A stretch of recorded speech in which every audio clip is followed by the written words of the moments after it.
third day of the ongoing Tihar festival, the second biggest festival of the country.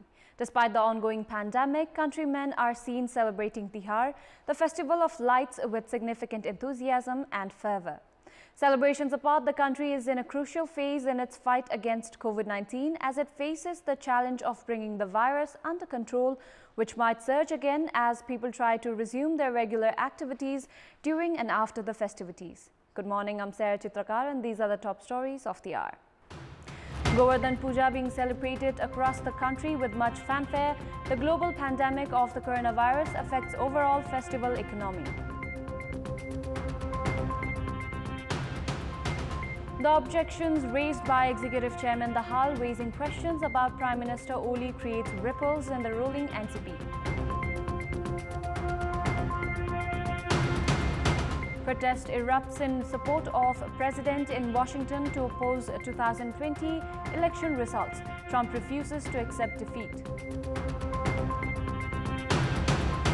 And France qualify for Nations League Final Four after a 1-0 win over Portugal in Lisbon.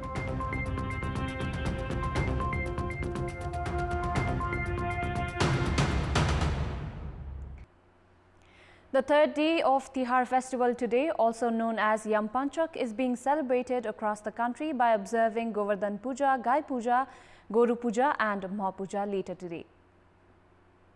Govardhan Puja rituals is observed today with the replicas of cow and Govardhan mountain made by cow dung. The rituals are linked to God Sri Krishna, who, according to legend, lifted the Govardhan mountain by his hand and protected the people of a place called Gokul from torrential rains caused by Indra, the god of rain. Likewise, people of the Newar community observe Mah Puja, self-worship, to purify and empower the soul as a part of New Year celebration later in the evening. The global pandemic of the coronavirus has affected overall festival economy this year. Under normal circumstances, there used to be a turnover of 600 billion rupees during Tihar festival alone. However, with the pandemic affecting businesses and people losing more than 1.5 million jobs, the turnover is projected to hover around 400 billion rupees. There is a customary tradition of buying gold and silver ornaments on the day before Lakshmi Puja.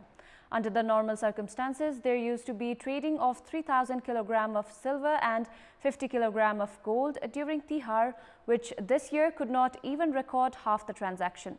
Traders, however, were satisfied with the 40% turnover compared to the previous year amid slowdown in gold and silver sales since March this year. Despite the pandemic, the main markets across the country were abuzz with people. The business, meanwhile, still fell short of usual Tihar transactions. During Tihar, customary items like dry fruits, flowers and fruits are traded more than in normal days. However, this year around, the trade of such items was not even half compared to the previous years. According to traders, only few quantities of flowers were imported this year.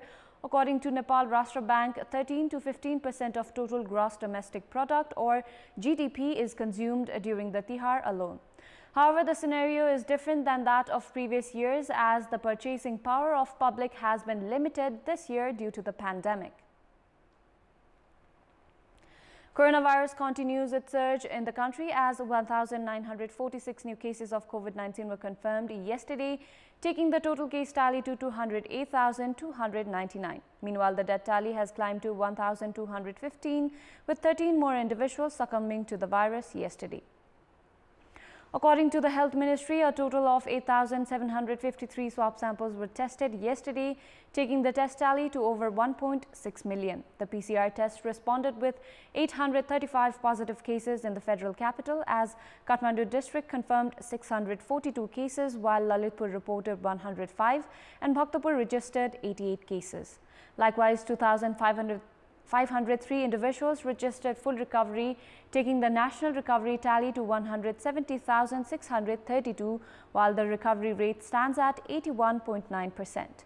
According to the Health Ministry, there are over 36,000 active cases in the country, with 7,720 corona patients in isolation centers, 28,732 in home isolation and 1,057 in various quarantine facilities. The ministry informed that 74 patients are receiving treatment with ventilator support, while 376 are in intensive cares across different hospitals of the country. The objections raised by Executive Chairman Pushpa Kamal Dahal at the Secretariat Committee meeting, raising serious questions about Prime Minister KP Sharma Oli in the memorandum he presented, has given way to quite a few ripples in the ruling Nepal Communist Party. While leaders from the Oli faction are urging to withdraw the report, leaders from the dissident faction has said that the report should be discussed in the Standing Committee meeting through the Secretariat.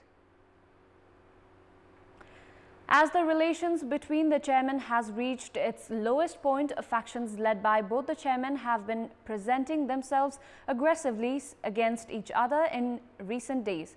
A majority secretariat members led by Executive Chairman Dahal had gathered at a party headquarters in Dumarai last week and had submitted a memorandum to Prime Minister Oli demanding a secretariat meeting at the earliest. In his response, Premier Oli accused Executive Chairman of conspiring against his government, shying away from the responsibility of party integration, misinterpreting consensus, squabbling over agreed issues and breaching party discipline. Responding to the allegations, Executive Chairman Dahal termed Premier Oli's letter as a blueprint of lies, accusing him of patronizing corruption, promoting individualism and factionalism and plotting party division, among others. Meanwhile, Executive Chairman had presented another document at the meeting, terming it as a political report. Executive Chairman Dahal has blamed the Oli-led government for failing to control the pandemic, institutionalizing corruption and using threats and character assassination as medium to humiliate party leaders. Meanwhile, leaders from the Oli faction have said that the report was submitted without the consent of the two chairmen in the vested interest, urging Chairman Dahal to withdraw it immediately. Lumini Province Chief Minister and Standing Committee member close to Premier Oli, Shankar Pokhrel, urged Executive Chairman Dahal through the social media to withdraw the report, while other leaders have also been pressuring the disgruntled faction to withdraw the document. However, leaders from the Dahal Nepal faction are of view that the report should not be withdrawn and instead should be main issue of discussion at the upcoming Secretariat and Standing Committee meetings. Some leaders, meanwhile, have warned that the dispute within the ruling party would flare up in case the Dahal faction made the report its bottom line. In our Public Voice segment, we had asked the literary enthusiast in Dhankuta district, how do they remember the late poet Lakshmi Prasad Devkota? Let's take a look at what they had to say. Public Voice. Nepali साहित्य क्षेत्रका धरोहरको रूपमा नेपाली कवि मनहरूका महाकविको रूपमा लक्ष्मी प्रसाद देवकोटालाई उहाँको जन्म जयन्तीको दिनमा सम्झिन चाहन्छु। महाकवि लक्ष्मी प्रसाद देवकोटा भनेको नेपाली ग्रामीण जनजीवनमा अत्यन्त रुचाइएको र कविहरूको पनि महाकविको रूपमा म उहाँलाई सम्झन चाहन्छु। उहाँलाई अत्यन्तै महान विद्वान सम्झन्छु। कृतिहरू धेरै लेख्ने एकजना महाकविको आज जन्मदिन भन्ने कुरा सम्झिन्छ। सामाजिक रूपमा उहाँले गरेका योगदान र साहित्यिक रूपमा गरेका योगदानको वर्णन गर्नका लागि त अब हामीले सक्ने कुरा पनि भएन। तथापि यो अहिलेको सन्दर्भमा चाहिँ देवकोटा हुनुभएको भएदेखि अझ यो गरिमामय अवस्था रहने थियो होला हाम्रो देशमा पनि। काव्यिक चेतनाको रूपले अरु चेतनाको रूपले पनि युगभन्दा समयभन्दा धेरै अगाडि बढेको तत्कालीन महाकवि लक्ष्मीप्रसाद देवकोटालाई महाकविको रूपमा आज म सम्झिन्छु। देवकोटालाई म एउटा विशिष्ट प्रतिभाको रूपमा सम्झिन चाहन्छु।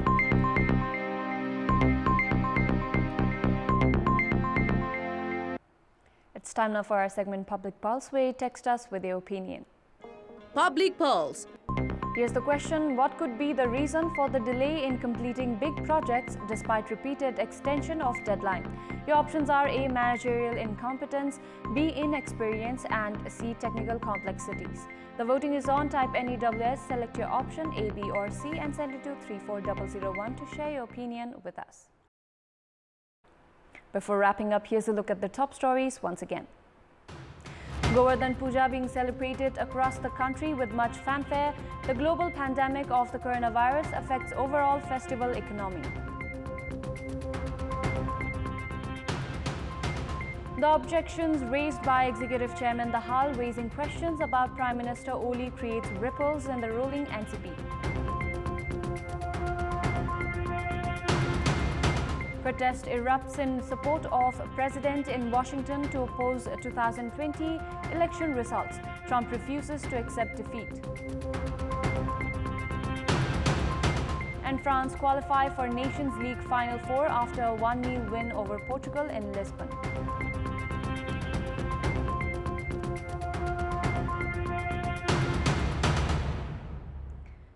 And those were our latest headlines. Thank you for watching. Bye for now.